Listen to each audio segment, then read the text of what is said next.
Sometimes the hardest thing to do is to do nothing. This is a cliche that has taken on new meaning for us during this COVID year. Good heavens, is it hard to do nothing? This pandemic feels like we are on a long road trip that is both boring and life-threatening at the same time. You know how it is on a road trip. Time is warped inside the car, driving down the barrel of interstate highway after highway. It is both shorter than normal and longer than normal, and before long you have to pee again. And it's only when you stop that you realize you've been gradually increasing the tightness of your grip on the steering wheel for hours. And now the low-grade anxiety of passing semi-truck after semi-truck has accumulated in your shoulders. And even though you have practically been doing nothing, you are so tired. Boring and life-threatening at the same time. Be alert. Keep awake, says Jesus, sounding like a worried parent on the phone to their road-tripping college student. This is Jesus' closing advice at the end of a very long and fairly terrifying sermon he gives from the Mount of Olives, which we read today on the first Sunday of Advent. We are dropped right into the middle of Jesus' sermon. And these are Jesus' final words before he enters Jerusalem for the very last time to be crucified and to die. Be alert. Keep awake.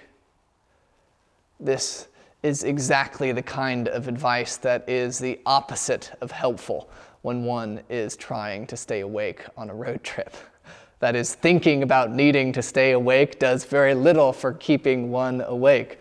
Sometimes the hardest thing to do is to do nothing. And it must also, I think, have felt like very strange advice to give the disciples at this moment in the gospel narrative. Because quite frankly, all around them, it feels like the world is ending. Jesus has just prophesied the downfall of the temple in Jerusalem, and symbolically with it, the entire governmental system of Roman-occupied Israel that they lived in.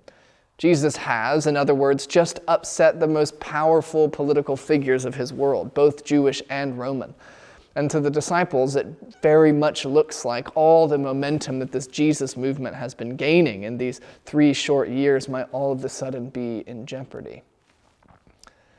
This is usually the moment in the narratives that we are used to, where the charismatic leader gathers their troops together and gives a motivational speech about leaving it all out on the field, and then charges forth together like Braveheart style to fight their enemy to the death. Only Jesus doesn't say that. Just before our reading for today, Jesus actually instructs his followers accordingly. He says, "When you see the desolating sacrilege, let the reader understand." Set up where it ought not to be. That let the reader understand is Mark kind of cueing us into, saying that this is about the Romans destroying the temple. So he says, when you see the desolating sacrilege set up where it ought not to be, then those in Judea, Jesus says, must flee to the mountains. Don't fight, Jesus is saying, in other words. Run away. This is not your battle to fight. And then our reading today picks up Jesus in the middle of this speech. This is the second half of it. He says, "But in those days, after that suffering, the sun will be darkened. And then they will see the Son of Man coming in clouds with great power and glory. Then he will send out the angels and gather his elect from the 4 winds, from the ends of the earth to the ends of heaven." And then, turning again to the disciples, he leaves them with this: "You all just stay on lookout duty. Like a fig tree putting forth new leaves for the summer, look for new blooms of my inbreaking kingdom. Be alert. Stay awake." Sometimes the hardest thing to do is to do nothing. But there are, at least according to Jesus, some benefits of this doing nothing, of simply staying awake, of doing nothing more than paying attention. Or to put it into one word, there is a benefit in patience. even in moments where it feels like the world might be ending. There is virtue in patience. In our text today, I see two things, one small thing and one big thing, the benefits of being patient. So first, the small thing.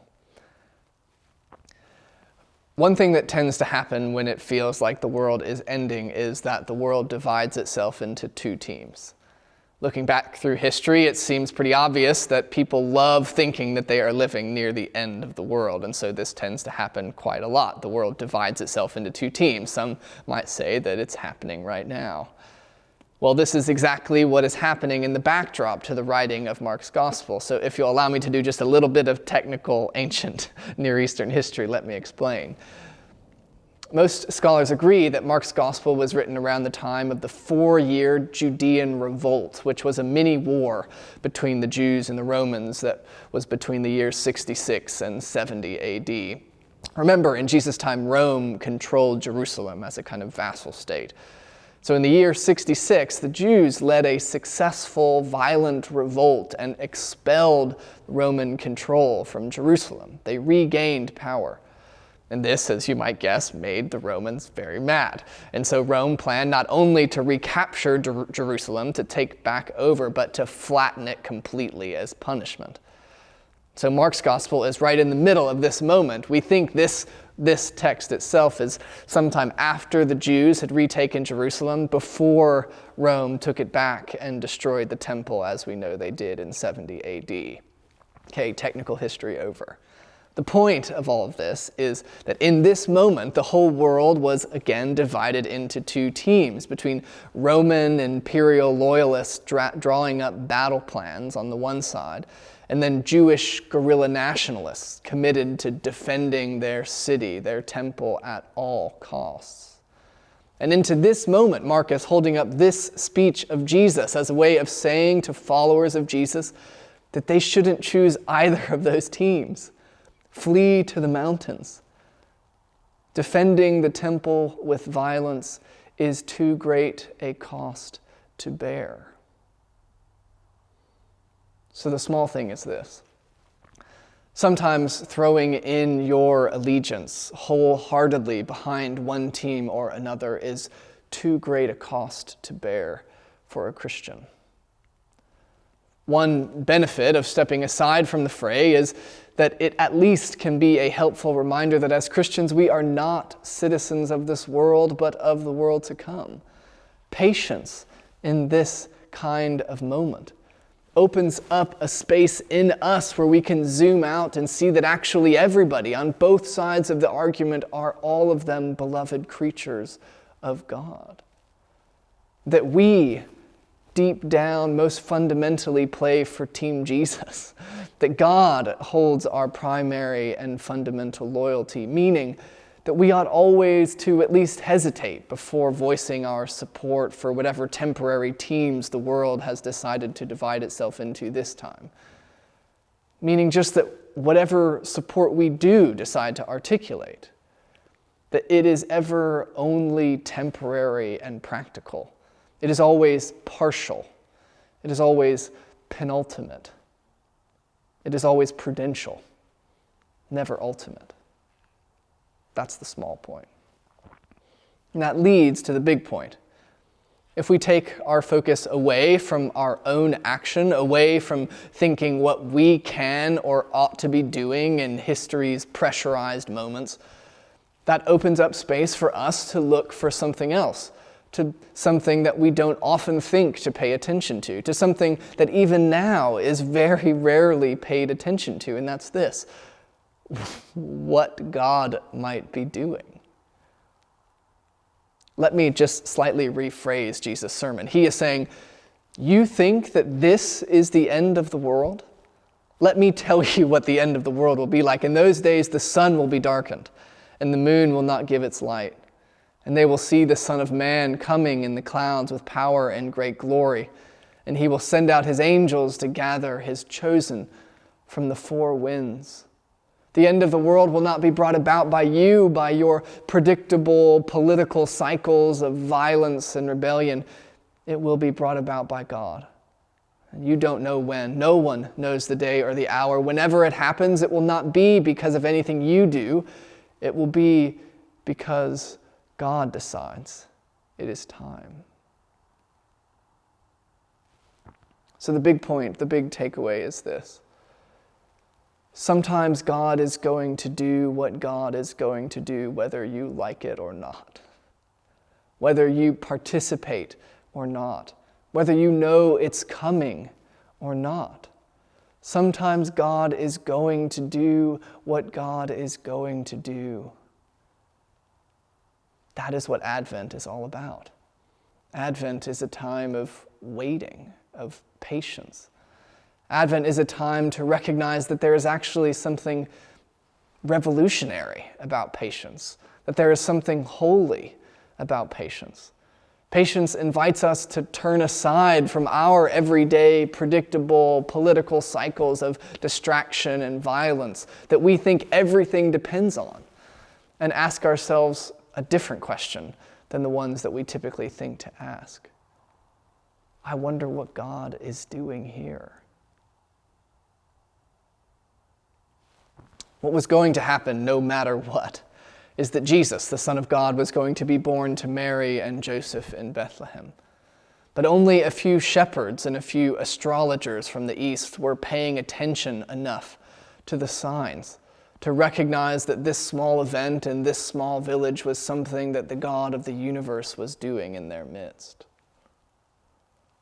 What was going to happen no matter what is that Jesus was going to be crucified.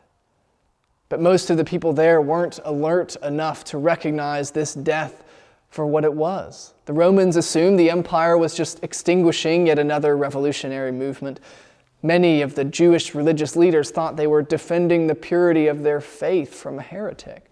Only a small handful, one of them a thief hanging beside them, another one a Roman centurion, and a few others. Only a small handful were paying enough attention to be aware that God might be involved here somehow. What's going to happen no matter what is that Christ is going to return to establish his kingdom fully and finally on this earth, and to gather his chosen from the four winds of the earth. The question for us is, are we paying attention enough to recognize the fruit of that kingdom that's already blossoming in our midst? Are we alert, awake enough to recognize the signs that are all around us? So if you are feeling frustrated by our ongoing lockdown, or angry that others are choosing to ignore it, if you feel afraid looking ahead to another holiday alone, or hopeless not knowing how long that all of this will continue to last after that, well, Advent is for you. Sometimes what happens next is not up to us. Sometimes it's just up to God. And so the question for us, for this time and this moment, is not, what do we do next? Or even, what does God want us to do next? But instead, what is God already doing? And then we wait. And then we're patient. We don't rush into action, but we simply pay attention. And in paying attention, our souls learn to breathe again. We begin to see the entirety of God's creation as being charged with his grandeur. Less distracted then by the lure of believing that history is resting on our shoulders. We are freed to be alert to what God is always already doing right before our eyes.